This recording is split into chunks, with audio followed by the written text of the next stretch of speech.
All right, time to take our ornament and give it the perfect curve to fit our ring. This is where we really bring the design together, bending our detailed piece to wrap beautifully around the ring band. It's a very satisfying step and it'll really make the ring come together. So let's dive in. Now we will be using a curve to curve our curve. Ha! Unhide the ring band.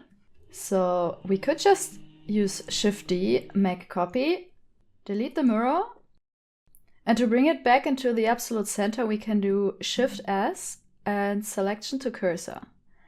And now this curve is back in the center and we can use it to wrap our ornament around it.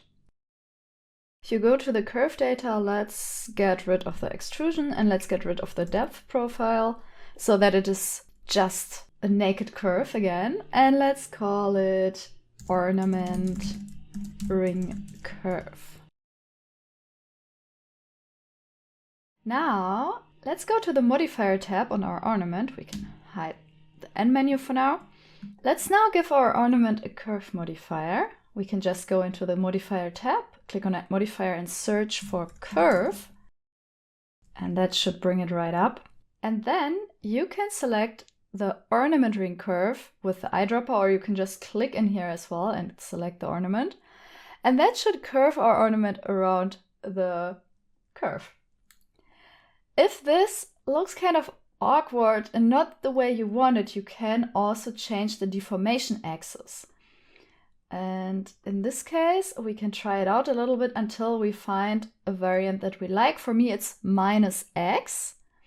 Because this gives me the shape that I want. It curves around the ring band in the right way. We can just scale the ornament down in object mode a little bit and can look at it from here and we can move it. And if you now go into edit mode, you will see that it flips back around. It now lays back on the floor again. Toggle this little button here in the curve modifier which says edit mode. And then you will see both the deformed geometry as well as your original curve. Because it can be confusing to look at the curve in 3D and work on it in 2D, you can turn off the curve modifier visibility at any time to have a look at the original, then make your changes and then turn the modifier back on to see it on the ring. Another useful thing to do is to open up a second viewport. You can do this while holding plus here and then pulling out another viewport.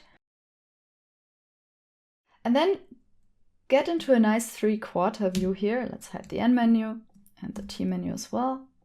Also, you can scroll down to the right here a little bit and you can turn off the overlays, and in this way you get a nice unobstructed view directly towards your curve. To alter the ornament shape, you can then switch back visually into the first viewport, press 7, and then just move this a little bit away, maybe so that you have it a little bit easier and this is not in the way. You can just follow this here, and then you see the result of your work as well as the original curve on the left. What you can also do, you can hit slash on your numpad to isolate the curve if you want to in both viewports separately. This can maybe help you to find the perfect shape.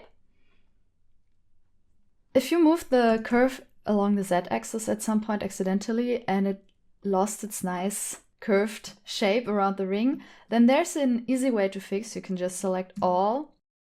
You can scale around the 3D cursor.